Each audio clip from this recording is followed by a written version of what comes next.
pertama kali ketika disebut taharah itu adalah wudhu. Meskipun taharah itu bukan hanya wudhu, sudah kita sampaikan kemarin, taharah itu meliputi wudhu, kemudian juga mandi wajib, kemudian tayammum, menghilangkan najis, semuanya itu adalah bagian dari taharah. Tetapi perkara pertama yang dimaksud dengan taharah itu adalah wudhu itu. Sehingga di sini pembahasan tentang taharah setelah menjelaskan tentang alat yang digunakan untuk taharah yaitu air, jenis-jenis dan macamnya, maka di sini dilanjutkan dengan pembahasan tentang wudhu.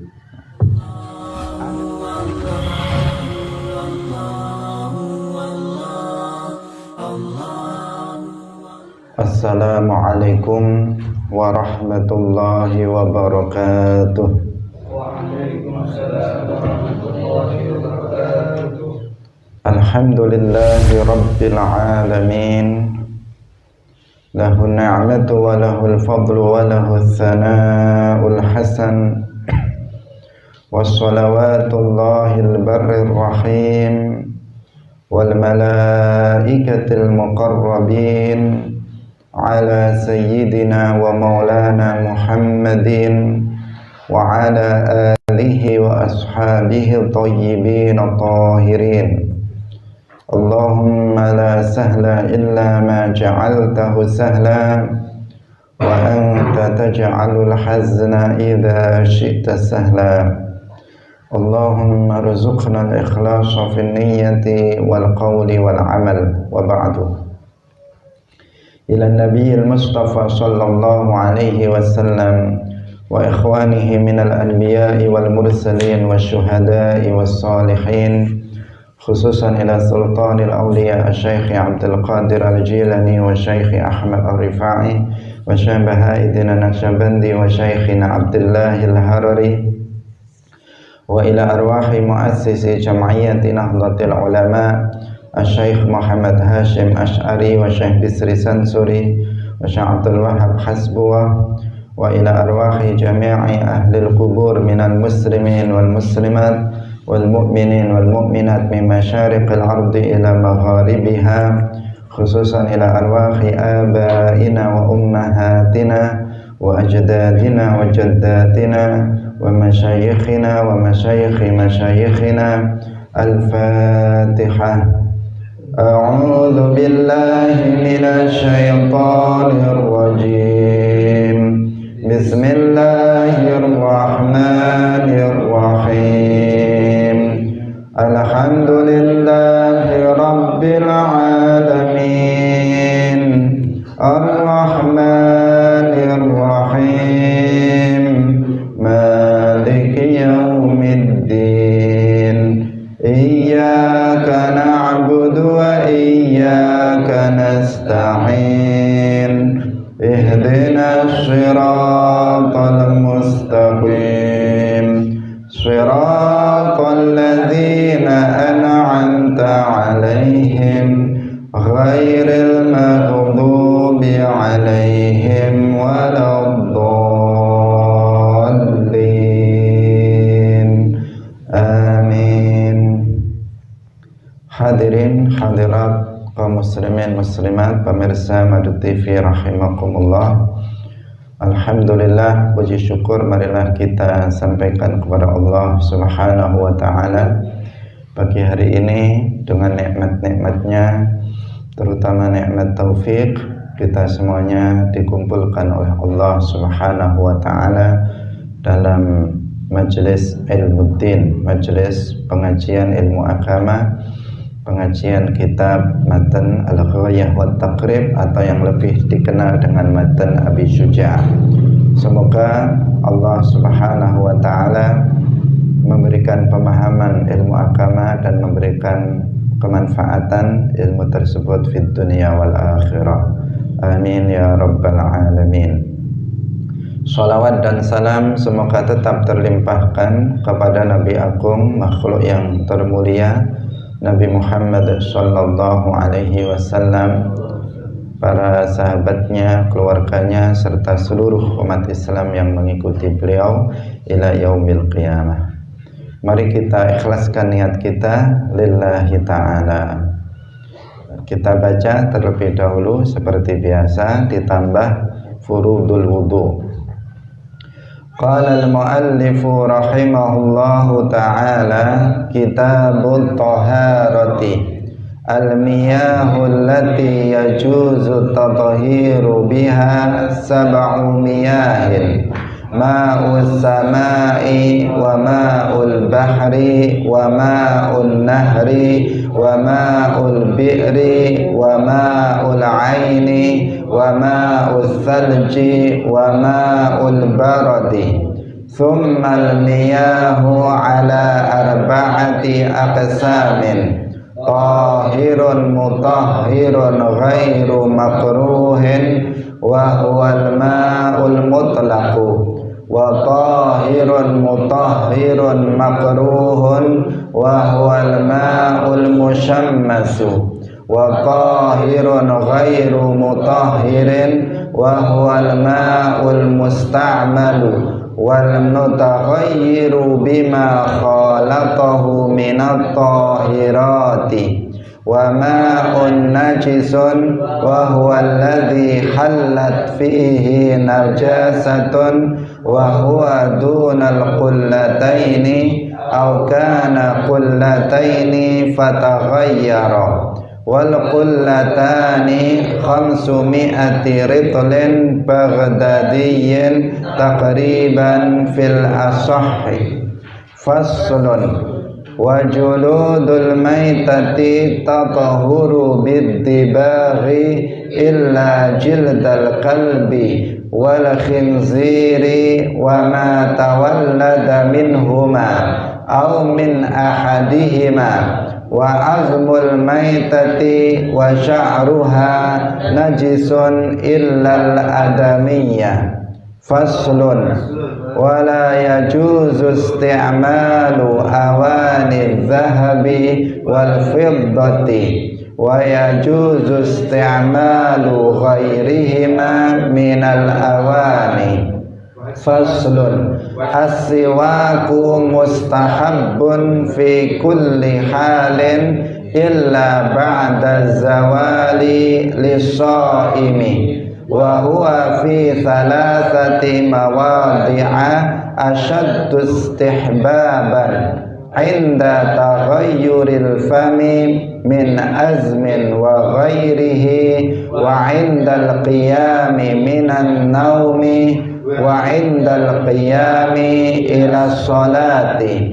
Faslun, wa furudul wudu'i sittatu asya'a, an-niyatu 'inda ghaslil wajhi wa ghaslul wajhi wa ghaslul yadaini ilal mirfaqaini wa mashu ba'dir ra'si wa ghaslur rijlaini ilal ka'baini wa tartibu ala ma dzakarnahu.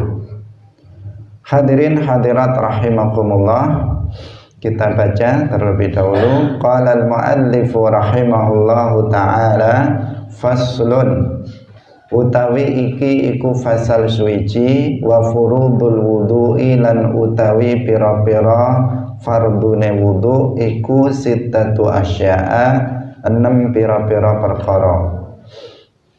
An-niyatu iku niat, inda ghaslil wajhi ing dalem nalikane basuh wajah, wa ghaslul wajhi lan basuh wajah, wa ghaslul yadaini lan basuh tangan loro, ilal mirfaqaini tumeka maring atau ilal mirfaqaini ay ma'al mirfaqaini sartane sikut loro, wa mashu ba'dir ra'si lan ngusap sebagiane sirah, wa ghaslur rijlaini lan basuh sikil loro, ilal ka'bain ay ma'al ka'bain sartane polok loro, wa tartibulan urut alama ing atase barang zakarnahu kang wis nyebut sapa kita ing ma. Fasal menjelaskan tentang fardu wudu atau rukun-rukun wudu. Fardu wudu itu ada 6 perkara. Yang pertama yaitu niat bersamaan dengan membasuh wajah. Yang kedua membasuh wajah. Yang ketiga membasuh kedua tangan bersamaan dengan kedua siku. Yang keempat mengusap sebagian kepala. Yang kelima membasuh kedua kaki bersamaan dengan kedua mata kaki. Dan yang keenam adalah mengurutkan rukun-rukun sebagaimana telah disebutkan. Hadirin hadirat rahimakumullah, wudu adalah awwalu maqasidit thaharah. Perkara pertama yang dimaksud dengan thaharah, dengan bersuci itu adalah wudu. Jadi pertama kali ketika disebut thaharah itu adalah wudu. Meskipun thaharah itu bukan hanya wudu, sudah kita sampaikan kemarin, thaharah itu meliputi wudu, kemudian juga mandi wajib, kemudian tayammum, menghilangkan najis, semuanya itu adalah bagian dari taharah. Tetapi perkara pertama yang dimaksud dengan taharah itu adalah wudu itu. Sehingga di sini pembahasan tentang taharah setelah menjelaskan tentang alat yang digunakan untuk taharah yaitu air, jenis-jenis dan macamnya, maka di sini dilanjutkan dengan pembahasan tentang wudu. Ada istilah al-wudu'u, ada istilah al-wadu'u. Jadi kalau al-wudu'u itu artinya perbuatan wudu. Artinya berwudu itu al-wudu. Tapi kalau al-wadu itu adalah air yang digunakan untuk berwudu.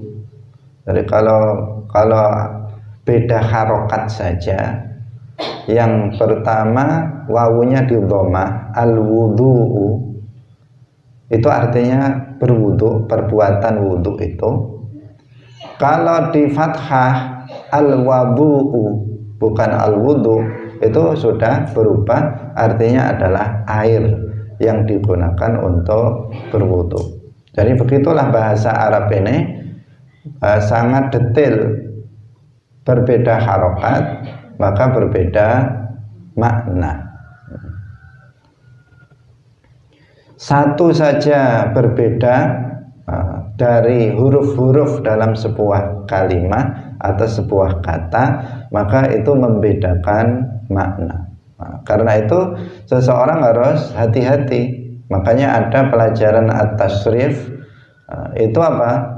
Itu kan membahas harokat-harokat setiap huruf dalam kata. Nah, itu sangat penting sekali, karena kalau salah memberikan harokat pada huruf-huruf itu akan berbeda. Misalnya tulisannya sama-sama hamyah dal kha lam.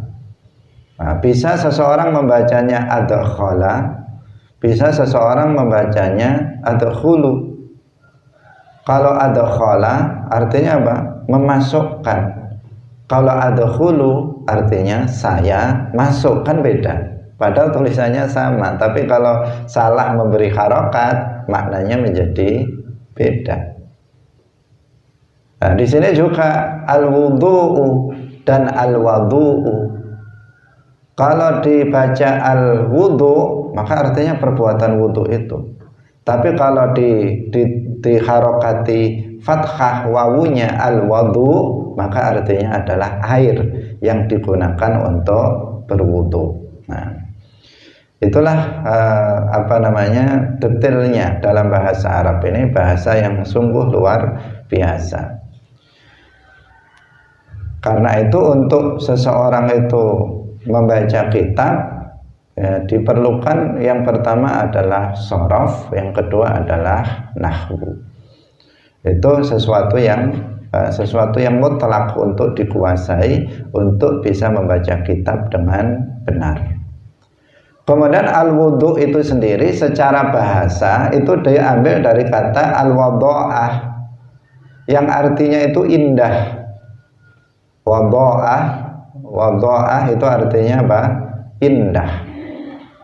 Itu secara bahasa. Sementara secara istilah dalam syara', dalam agama, wudu itu artinya adalah menggunakan air pada anggota-anggota tertentu yang diawali dengan niat. Itu namanya wudu secara istilah, yaitu menggunakan air digunakan pada anggota-anggota yang sudah ditentukan oleh syara', yaitu muka, kemudian kedua tangan, kemudian kepala, kemudian kaki. Itu kan sudah ditentukan anggota-anggota yang harus dibasuh atau diusap. Maka menggunakan air pada anggota badan yang sudah ditentukan, yang diawali dengan niat, itu namanya adalah wudhu secara istilah. Kalau mandi kan untuk seluruh badan. Kalau wudhu untuk anggota badan tertentu itu berarti yang menentukannya adalah syara', yaitu Al-Quran dan hadis, yang nanti akan dijelaskan anggota badan yang wajib dibasuh dalam wudhu itu anggota badan apa saja. Hadirin hadirat rahimakumullah. Jadi secara bahasa itu artinya indah. Artinya kalau orang Arab mengucapkan kata itu wadha'ah, itu artinya indah. Kalau dalam istilah syara', dan itu yang dikehendaki di sini dalam dalam fikih, yaitu menggunakan air pada anggota badan tertentu yang diawali dengan niat. Itu yang disebut dengan wudhu secara istilah. Kemudian wudhu ini bukan hanya syariat Nabi Muhammad, tetapi wudhu ini sudah ada sejak nabi-nabi atau sudah ada dalam syariat nabi-nabi, rasul-rasul sebelum Nabi Muhammad Sallallahu Alaihi Wasallam. Beda dengan tayammum. Kalau tayammum itu hanya syariat Nabi Muhammad, belum ada tayammum pada syariat sebelum Nabi Muhammad, belum ada. Tapi kalau wudhu itu sudah ada dalam syariat Nabi sebelum Nabi Muhammad. Bukankah sudah kita sampaikan bahwa seluruh para nabi itu agamanya sama, yaitu Islam. Innad dina indallahil Islam. Dalam hadis disebutkan al-anbiya'u ikhwatun li'allat dinuhum wahidun wa ummahatuhum syatta. Para nabi itu ibaratnya adalah seperti saudara, beda satu bapak beda ibu. Maksudnya bagaimana? Dinuhum wahid, agamanya itu sama, satu, yaitu Islam. Wa ummahatuhum ay syara'i'uhum mukhtalifah, syariatnya itu yang beda-beda, aturan hukumnya yang diberlakukan itu yang beda-beda antara satu rasul satu dengan rasul yang lain, itu yang beda. Nah, di antara contohnya ini masalah bersuci ini. Wudhu itu ada pada syariat sebelum Nabi Muhammad, juga ada dalam syariat Nabi Muhammad. Tapi kalau tayammum itu tidak ada dalam syariat sebelum Nabi Muhammad, tetapi adanya dalam syariat Nabi Muhammad saja. Kemudian kemudian menghilangkan najis. Dalam syariat Nabi Muhammad, najis itu bisa disucikan dengan air. Tapi dalam syariat sebelum Nabi Muhammad, Najis itu nggak bisa disucikan dengan air. Kalau misalnya ada baju yang kena najis, maka dipotong. Mana yang kena najis itu yang dipotong. Nggak bisa disucikan dengan air. Itu namanya apa? Syariat. Dalam taharah ada perbedaan. Bahkan dalam wudhu pun ada perbedaan juga, yaitu tentang yang disebut dengan italatul ghurrah dan italatut tahjil. Dalam syariat sebelum Nabi Muhammad nggak ada itu. Yang ada dalam syariat Nabi Muhammad. Apa italatul ghurrah? Nah, kalau italatul ghurrah itu melebihi bagian yang wajib dibasuh dari muka. Jadi kalau kita membasuh muka nanti akan diterangkan, batasnya kan sudah ditentukan dari mulai tempat tumbuhnya rambut sampai dagu, dari anak telinga satu ke anak telinga yang lain. Apa yang ada dalam batas itu namanya wajah. Tetapi ada syariat disunnahkan untuk italatul ghurrah, yaitu menambah bagian dari bagian luar dari wajah ini, batas wajah ini, telinga ikut dibasuh, di atas muka ini juga wajib dibasuh sampai ke bawah sini. Nah, itu disunnahkan menambah dari bagian yang wajib untuk dibasuh. Itu nggak ada dalam wudhu dalam syariat sebelumnya.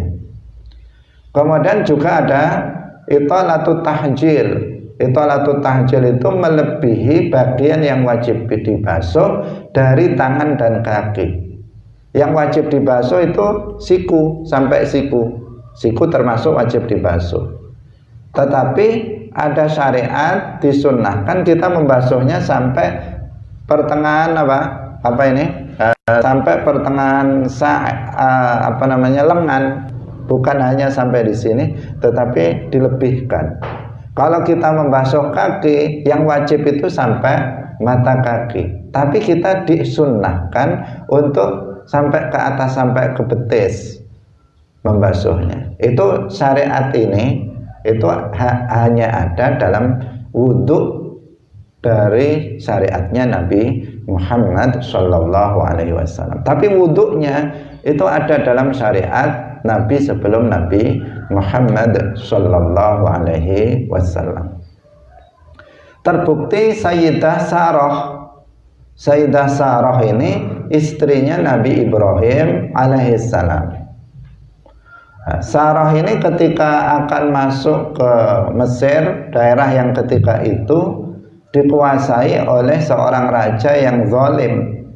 Yang raja ini itu akan memaksa atau memperkosa perempuan-perempuan yang cantik yang datang ke daerahnya.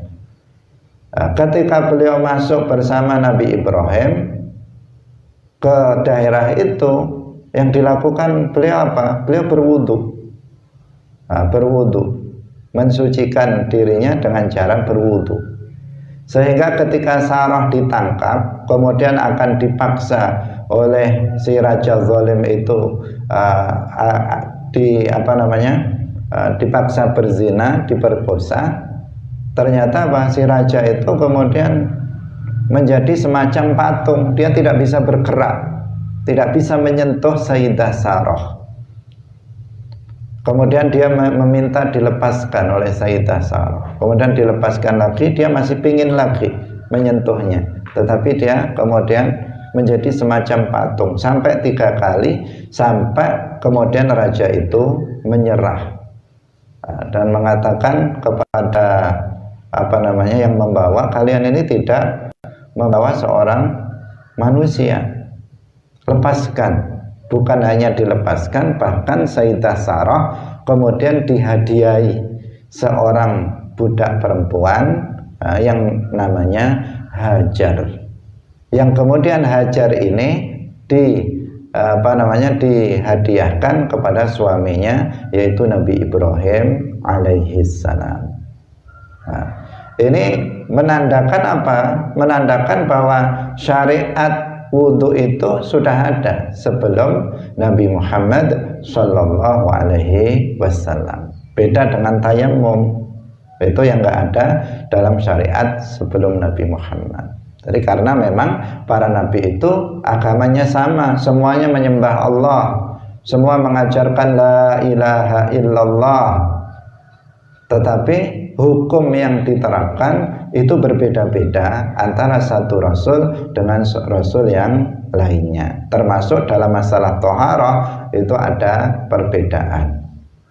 Wudhu sama ada, tetapi ada sisi perbedaannya antara syariat Nabi Muhammad dan syariat sebelumnya. Hadirin hadirat kaum muslimin muslimat rahimakumullah. Tentang masalah wudhu itu ada ayat yang menjelaskannya, dan itu merupakan syarat sah sholat. Artinya sholat itu tidak akan sah apabila seseorang itu tidak berwudhu. Artinya dia berhadas kecil, maka sholat yang dilakukannya itu tidak sah.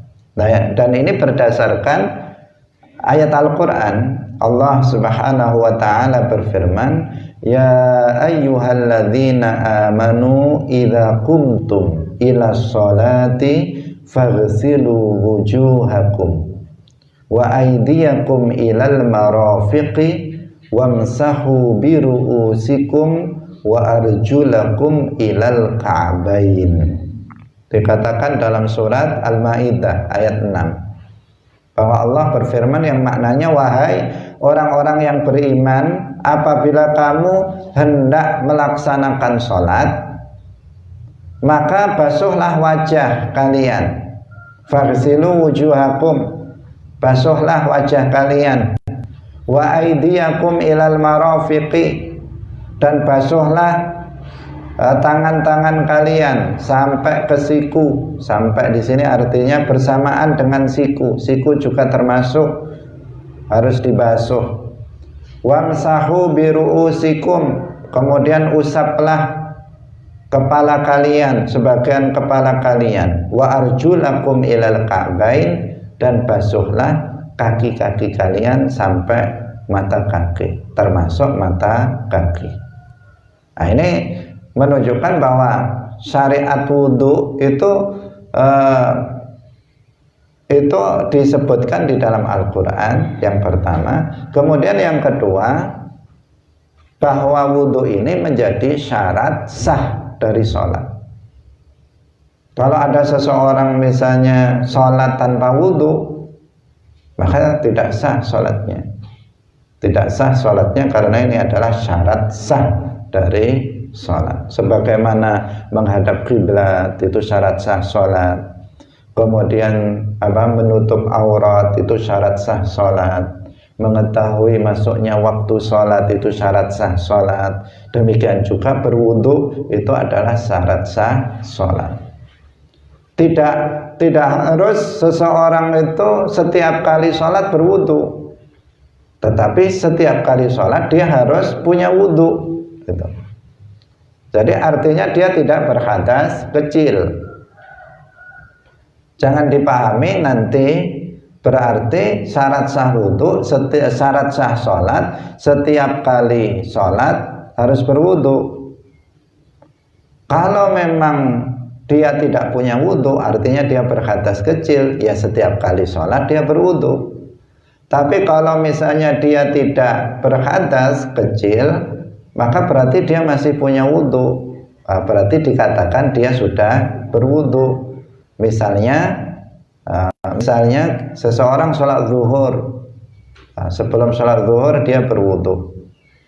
Kemudian ketika masuk waktu asar, dia belum batal, wudunya belum batal, berarti dia masih punya wudu. Seandainya dia sholat asar tanpa berwudu terlebih dahulu, artinya dia sholat asar dengan wudu sholat zuhur, maka itu boleh. Kalau sampai maghrib belum batal juga, kemudian dia sholat maghrib dengan wudunya sholat zuhur, maka nggak masalah. Kalau sampai masuk isya, kemudian dia belum batal juga, sehingga dia sholat isya dengan wudunya sholat zuhur, maka itu juga nggak masalah. Jadi bukan setiap sholat itu harus wudhu, tetapi setiap sholat seseorang harus dalam keadaan punya wudhu, artinya tidak berhadas kecil. Itu maksudnya seperti itu. Tetapi kalau ada seseorang setiap kali sholat wudhu meskipun belum batal, itu boleh, tetapi dengan niat tajdidul wudhu, memperbaharui wudhu. Itu hukumnya sunnah. Lebih baik kalau setiap orang misalnya ini zuhur dia wudhu, misalnya berhadas, menghilangkan hadas, nanti datang waktu asar dia belum batal, kemudian dia wudhu lagi, tapi niatnya bukan menghilangkan hadas, niatnya adalah tajdidul wudhu, memperbaharui wudhu. Ini sunnah. Jadi niatnya apa? Bukan nawaitul wudhu'a liraf'il hadasi, bukan untuk menghilangkan hadas, bukan, tetapi untuk memperbaharui wudhu. Ini perlu diingat, Kalau kita belum batal wudhunya, kemudian kita mau wudhu misalnya, padahal kita masih punya wudhu, maka niatnya bukan niat menghilangkan hadas. Kenapa? Karena dia nggak punya hadas. Niatnya apa? Tajdidul wudhu, memperbaharui wudhu. Dan ini hukumnya adalah sunnah, berarti sangat dianjurkan untuk dilakukan. Tetapi ingat, niatnya bukan menghilangkan hadas. Karena banyak yang melakukannya setiap kali sholat wudhu, padahal dia tidak berhadas. Kemudian dia niatnya menghilangkan hadas. Hadas mana yang dihilangkan sementara dia tidak ada hadas pada dirinya. Karena itu penting juga untuk diingatkan. Hadirin hadirat rahimakumullah. Nah, berdasarkan ayat yang tadi kita baca, surat Al-Maidah ayat 6 itu, kemudian para ulama itu menjelaskan bahwa ayat ini membicarakan tentang rukun wudhu atau furudul wudhu. Jadi istilahnya bisa disebut furudul wudhu, bisa disebut arkanul wudhu. Meskipun kalau dalam kitab-kitab para ulama yang paling banyak itu menggunakan istilah furudul wudhu, termasuk dalam kitab ini menggunakan istilah furudul wudhu. Tetapi furudul wudhu yang dimaksud di sini sama dengan istilah arkanul wudhu. Jadi sehingga boleh kita menyebutnya furudul wudhu, fardu wudhu, boleh kita menyebutnya arkanul wudhu, rukun wudhu. Nah, rukun wudhu artinya apa? Ma la yasihul wudhu bidunihi wa huwa juz'un minal wudhu. Yaitu wudhu tidak sah tanpanya. Jadi dia menentukan keabsahan wudhu dan dia merupakan bagian dari wudhu itu. Seperti membasuh wajah. Kalau ada orang wudhu tidak membasuh wajah, ya nggak sah wudhunya. Dan membasuh wajah itu merupakan bagian dari perbuatan wudhu, maka itu disebut rukun. Rukun sholat artinya adalah sesuatu yang sholat tidak sah tanpanya, dan dia bagian dari sholat. Itu yang membedakan antara rukun dan syarat. Kalau syarat itu bukan merupakan bagian dari ibadah, kalau rukun itu adalah bagian dari ibadah. Tapi keduanya, syarat maupun rukun, itu sama-sama menentukan sahnya ibadah. Kalau seseorang beribadah, sholat misalnya, dia tidak melaksanakan syarat sahnya, maka sholatnya nggak sah. Demikian juga orang yang sholat kemudian dia tidak melaksanakan rukunnya juga tidak sah. Tetapi bedanya, kalau syarat itu bukan bagian dari ibadah, sementara rukun itu bagian dari ibadah tersebut. Rukun wudhu dia adalah bagian dari wudhu itu, dan tanpa sesuatu itu dikerjakan, rukun itu dikerjakan, maka wudhunya tidak akan sah. Hadirin hadirat rahimakumullah.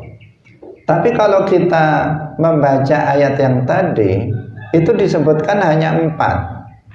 Sementara dalam mazhab Syafi'i rukun wudhu itu ada 6. Coba kita lihat dalam ayat yang kita baca tadi, ya ayyuhalladzina amanu idza qumtum ila sholati. Yang pertama, faghsilu wujuhakum. Yang kedua, wa aydiyakum ilal marafiqi. Yang ketiga, wamsahu biru'usikum. Kemudian yang keempat, wa arjulakum ilal ka'bain. 4. Tapi kok dalam mazhab Syafi'i dikatakan 6 bukan 4. Kalau dalam mazhab lain seperti mazhab Hanafi, rukun wudhu itu ada 4 sesuai dengan ayat itu. Tetapi dalam mazhab Syafi'i rukun wudhu itu ada 6. Berarti ditambah. Yang 2 dari mana? Yang 2 dari hadis. Karena ajaran Islam itu diambil dari Al-Quran dan hadis. Bukan hanya Al-Quran tetapi juga hadis, karena hadis itu sebagai penjelas dari Al-Quran. Fungsi daripada hadis-hadis Rasulullah, baik itu yang berupa akwal, berupa ucapan-ucapan, maupun perbuatan-perbuatan Nabi, itu semuanya adalah menjelaskan dari ayat-ayat Al-Quran. Sementara dalam Al-Quran, dalam hadis disebutkan sebuah hadis yang kita semuanya sudah sangat hafal, disebutkan dalam Al-Arba'in An-Nawawiyah. Hadis pertama bahwa Rasulullah bersabda, innamal a'malu binniyat. Innamal a'malu binniyat. Yang para ulama sebagian memaknainya sesungguhnya keabsahan suatu amal itu, suatu amal ibadah itu tergantung kepada niat. Jika nggak niat ya nggak sah, jika berniat baru sah. Jadi memang sebagian ibadah itu hanya sah jika disertai dengan niat. Meskipun ada sebagian ibadah yang itu sah tanpa niat, ada, tetapi nggak sempurna, nggak sempurna. Misalnya seorang suami memberikan nafkah kepada istrinya, setiap hari misalnya dikasih uang atau setiap bulan dikasih uang sebagai nafkah. Tapi si suami itu tidak pernah niat memberikan nafkah. Pertanyaannya, sah atau tidak dia memberikan nafkah itu? Bukankah memberi nafkah itu kewajiban bagi suami? Jawabannya sah. Sah itu artinya nanti di akhirat dia tidak akan kena beban telah meninggalkan kewajiban, telah gugur kewajibannya. Tetapi si suami itu tidak mendapatkan pahala. Kenapa? Karena dia tidak niat. Tapi kalau wudhu seseorang tidak niat, maka tidak sah dalam mazhab Syafi'i. Tidak sah. Jadi ada makna dari hadis innamal a'malu binniyat itu bahwa sebagian amal ibadah itu sahnya jika dengan niat. Juga makna yang kedua, sebagian amal ibadah itu sempurnanya itu dengan niat. Bukan sahnya tetapi sempurnanya dengan niat. Nah, maka di sini kemudian Al-Imam Asy-Syafi'i radhiyallahu anhu menyatakan bahwa rukun wudhu itu ada 6. Nah, ini masih 5 tambah niat, masih 5 berdasarkan hadis innamal a'malu binniyat.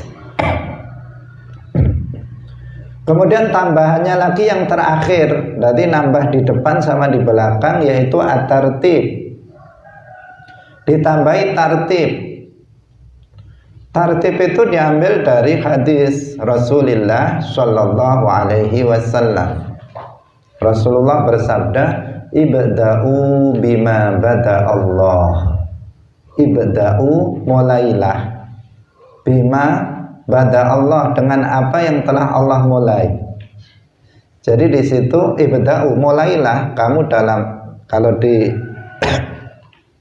terapkan dalam ayat itu, mulailah dengan apa yang Allah mulai. Dalam Al-Quran itu dimulai apa? Faghsilu wujuhakum, berarti mulailah dengan membasuh wajah. Kemudian wa aydiyakum ilal marafiqi, kemudian yang kedua urutkan setelah membasuh wajah, kemudian basuhlah kedua tangan beserta siku. Wamsahu biru'usikum, setelah itu usaplah kepala. Kemudian wa arjulakum ilal ka'bain, kemudian basuhlah kaki. Nah, maka mulailah seperti yang dimulai oleh Allah dalam Al-Quran, yaitu dengan memulainya dengan membasuh wajah, kemudian membasuh tangan, kemudian mengusap kepala, kemudian membasuh kaki. Berarti harus berurut. Nah, sehingga muncullah rukun yang keenam dari rukun wudu, yaitu at-tertib, berurut seperti yang disebutkan di dalam Al-Quran, sehingga menjadi rukun wudu dalam mazhab Syafi'i itu ada 6. Tapi dalam mazhab lain ada yang mengatakan 4, hanya berdasarkan ayat Al-Quran surat Al-Maidah ayat 6 yang sudah kita baca tadi. Nah, ini adalah masalah fikih yang memungkinkan ada khilaf, perbedaan pendapat di antara para ulama. Hadirin rahimakumullah, yang berikutnya kita masuk pada pembahasan tentang rukun sholat, rukun wudhu seperti yang tadi sudah kita sebutkan. Rukun yang pertama adalah niat. Nah, dalam niat ini harus diperhatikan beberapa hal. Yang pertama, niat itu bersamaan dengan membasuh muka. Ini yang harus diperhatikan yang pertama. Niat itu bersamaan dengan membasuh muka, bukan sebelum membasuh muka. Karena ada yang memahami keliru. Kemudian dia pertama dia diucapkan, dia mengatakan nawaitul wudu'a li raf'il hadatsil asghari fardalillahi ta'ala, baru kemudian dia membasuh muka. Atau bahkan ada sebagian yang berwudu itu bahkan sebelum membasuh kedua telapak tangannya, sebelum berkumur-kumur. Bahkan sebagian ada yang menganggap bahwa niat itu adalah doa. Saya melihat di sebagian ada video praktek wudu, itu ada yang mempraktekannya begitu. Jadi sebelum dia wudu, sebelumnya dia berdiri dulu begini. Nawaitul wudu'a li raf'il hadatsil asghari fardalillahi ta'ala, baru kemudian mencuci tangannya. Ada yang seperti itu. Nah, itu tidak pas. Niatnya bukan seperti itu. Niatnya itu bersamaan dengan membasuh muka. Bersamaan. Nah, kalau misalnya bersamaan di situ maksudnya bagaimana? Yaitu bersamaan dengan membasuh bagian pertama dari muka. Jadi bagian pertama ketika kita membasuh begini dari sini, maka ketika kita membasuh di sini itu dalam hati ada saya niat wudu. Itu harus seperti itu. Kalau misalnya dia lupa niatnya, baru ingat setelah separuh dari wajah dia basuh, misalnya ketika begini dia lupa, kemudian sudah separuh, ingat baru dia nawaitul wudu. Berarti yang separuh di sini belum ada niatnya. Maka di sini harus diulang kembali. Yang atas ini harus diulang kembali. Kenapa? Karena bagian yang di sini tadi belum disertai niat. Karena niat itu harus bebarengan, bersamaan dengan membasuh bagian pertama dari wudu. Ketika dia membasuh pertama, disinilah dalam hati dia mengatakan nawaitul wudu. atau nawaitu raf'al hadasil asghar, nawaitu raf'al hadas misalnya, itu apa namanya, letak niatnya. Itu harus diperhatikan, bukan sebelumnya, bukan setelahnya, tetapi bersamaan dengan membasuh bagian pertama dari wajah itu letak niat. Nah, meskipun sederhana, tetapi terkadang ada yang praktek yang keliru seperti itu. Nah, kita saksikan secara langsung ada orang yang mempraktekkan seperti itu. Karena ada yang menganggap setiap pokoknya bahasa Arab itu doa, sehingga tadi kayak begitu dipraktekkan, sebelum berwudu dia angkat tangan, nawaitul wudu'a, dikira itu adalah doa, padahal itu adalah niat. Nah, ini yang pertama yang harus diperhatikan dalam niat, bahwa niat itu dilakukan bersamaan dengan membasuh bagian pertama dari wajah. Kemudian yang kedua, niat itu letaknya di dalam hati. Niat itu letaknya di dalam hati. Nah, niat itu di sini, bukan di lisan. Sementara niat di lisan dengan mengucapkannya itu hukumnya adalah sunnah. Berarti perlu apa tidak diucapkan? Ya perlu, tapi bukan wajib. Ketika kita menjelaskan letak niat itu di hati, bukan berarti kita menganjurkan tidak niat dengan lisan, tidak. Niat dengan lisan itu hukumnya adalah sunnah. Berarti kalau sunnah itu lebih baik dikerjakan. Tetapi ingat, yang wajib itu adalah yang di dalam hati. Maka nggak cukup kalau seseorang dalam wudu hanya niat dengan lisan tetapi hatinya nggak niat, itu nggak sah. Kalau seseorang berniat wudu dalam hati meskipun tidak mengucapkannya dengan lisan, itu sah. Yang sempurna, lisannya mengatakan nawaitul wudu'a, hatinya juga mengatakan itu, juga menyengaja untuk berwudu, melakukan perbuatan wudu. Itu yang sempurna. Lisan melafalkan niat, hatinya apa? Hatinya itu juga niat. Itu yang utama. Tapi jika hatinya saja niat, lisannya enggak membaca niat, itu sah. Tapi jika seseorang melafalkan niat tapi hatinya tidak melafalkan niat, maka tidak sah. Kalau lafalnya enggak niat, gak melafalkan niat, hatinya juga gak niat, apalagi gak sah sama sekali wudhunya. Nah, karena yang pokok itu adalah niat itu di dalam hati. Karena niat itu amalun qalbiyun, perbuatan hati. Ini penting untuk disampaikan, karena ada sebagian orang awam ya, kemudian ketika wudhu, saya belum hafal ya niatnya wudhu. Kamu kok nggak wudhu? Saya belum hafal niatnya wudhu gimana? Nggak usah hafalan, langsung aja dalam hati mengatakan saya niat wudhu, sudah selesai. Nah, jadi tidak harus hafal niatnya wudhu. Meskipun tadi melafalkan niat itu apa hukumnya? Sunnah, tapi tidak perlu seseorang untuk berwudhu kemudian menunggu hafal, apalagi dengan lafaz yang panjang itu. Nah, hadirin hadirat rahimakumullah. Nah, ini kan fenomena seperti itu kan terjadi di masyarakat. Orang tidak berwudu karena tidak hafal niatnya wudu. Orang nggak sholat karena saya belum hafal ya niatnya sholat. Nah, ini jadi masalah nanti. Padahal agama ini mudah. Agama ini mudah, termasuk dalam niat itu mudah. Nah, niat itu dalam hati, tidak harus dilafalkan dengan lisan. Meskipun tadi kita katakan melafalkan dengan lisan hukumnya sunnah, berarti dianjurkan kita untuk melakukannya. Tapi ingat, niat dengan hati itu yang pokok, itu yang wajib.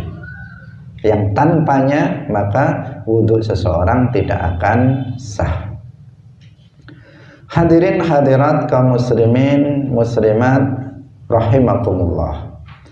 Kemudian yang ketiga, tadi yang pertama niat itu bersamaan dengan membasuh bagian pertama dari wajah, yang harus diperhatikan. Yang kedua, niat itu dilakukan dengan hati, dalam hati. Kemudian yang ketiga, niat itu harus menggunakan an-niyat al-mujzi'ah, niat-niat yang mencukupi untuk wudhu. Niat yang mencukupi untuk wudhu itu misalnya adalah niat berwudhu. Nawaitul wudhu'ah, saya menyengaja untuk wudhu, melakukan perbuatan wudhu. Jadi seperti itu saja, itu sudah cukup. Nawaitul wudhu, saya niat berwudhu, itu sudah cukup. Atau niatnya bisa niat menghilangkan hadas, nawaitu raf'al hadatsil asghar. Nah, itu sudah. Atau nawaitu raf'al hadas, dan berniat untuk menghilangkan hadas, itu juga cukup. Dia tidak mengatakan wudhu, tapi nawaitu raf'al hadas, itu juga cukup. Atau seseorang berniat untuk bersuci yang wajib, berniat untuk melakukan bersuci yang wajib. Atau seseorang berniat agar diperbolehkan melakukan diperbolehkan melakukan sholat. Nawaitu istibahatas sholat, nawaitu istibahah, misalnya at-tawaf misalnya, maka itu mencukupi untuk wudhu. Wudhunya sudah sah, tapi bukan berniat untuk diperbolehkannya melakukan sesuatu yang tidak disyaratkan untuk suci dari hadas. Kalau menyentuh mushaf itu kan disyaratkan harus bersuci. Kalau seseorang misalnya berwudhu nawaitu istibahata masil mushaf, saya niat berwudhu biar boleh menyentuh mushaf, maka itu sah. Itu sah wudhunya. Tapi kalau seseorang niat misalnya nawaitu istibahata qiraatil Quran, saya niat wudhu biar bisa untuk membaca Al-Quran. Kalau membaca Al-Quran itu disyaratkan suci dari hadas kecil apa tidak? Tidak. Kalau membaca tanpa menyentuh, membaca misalnya saya membaca Fatihah tanpa menyentuh mushaf. Misalnya saya baca surat Al-Waqi'ah tanpa menyentuh mushaf. Tanpa wudhu juga boleh. Tanpa berwudhu, dalam keadaan wudhu, dalam keadaan hadas juga boleh. Tidak haram. Nah, yang seperti ini, kalau seseorang ada berwudhu kemudian niatnya biar boleh membaca Al-Quran, itu nggak sah. Tapi jika dia niatnya biar boleh menyentuh mushaf, itu sah. Karena menyentuh mushaf itu disyaratkan harus suci dari hadas. Atau biar boleh melaksanakan sholat, biar boleh melaksanakan tawaf, maka itu diperbolehkan. Karena tawaf, sholat itu tidak sah tanpa wudhu. Nah, jadi yang ketiga ini juga harus diperhatikan dalam niat. Nah, kalau biasanya di kalangan kita niatnya kalau yang dilafalkan itu didobel-dobel. Dia mengatakan nawaitul wudhu'a juga li raf'il hadatsil asghar. Pada wudhu itu ya li raf'il hadatsil asghar, ditambah-tambah. Ya tidak masalah, tapi dalam kondisi-kondisi tertentu itu tidak pas, dalam kondisi tertentu, bukan dalam semua kondisi. Misalnya seorang perempuan yang dia mengeluarkan darah istihadhah, kalau wudhunya li raf'il hadas kan nggak bisa, karena dia terus berhadas. Kalau misalnya seseorang yang beser misalnya, dia kan nggak bisa menghilangkan hadas karena dia terus berhadas, daimul hadas. Sehingga niatnya bukan nawaitu raf'al hadas, tapi niatnya adalah misalnya nawaitu istibahatas sholat, biar saya berwudu biar bisa untuk melaksanakan sholat. Nah, seperti itu dalam kondisi-kondisi tertentu. Karena itu ini juga perlu kita untuk untuk mengetahuinya. Hadirin hadirat rahimakumullah. Kemudian dalam niat ini boleh menggabungkan antara niat misalnya menyegarkan atau membersihkan muka dengan niat yang mencukupi. Jadi dalam hatinya selain niatnya itu untuk menghilangkan hadas, niatnya itu wudhu, juga ada niat apa? Wajahnya biar segar. Nah, itu juga dianggap sah. Nah, niat wudhu yang seperti itu. Hadirin hadirat rahimakumullah. Nah, sampai di sini pengajian kita pada hari ini. Insya Allah besok akan kita lanjutkan pembahasan tentang rukun wudhu berikutnya, membasuh muka, mana bagian yang wajib dibasuh ketika membasuh muka dan bagaimana tata caranya. Insya Allah akan kita jelaskan besok. Semoga bermanfaat. Barakallahu fikum, wallahu muwaffiq ila aqwamit thariq. Wassalamualaikum warahmatullahi wabarakatuh.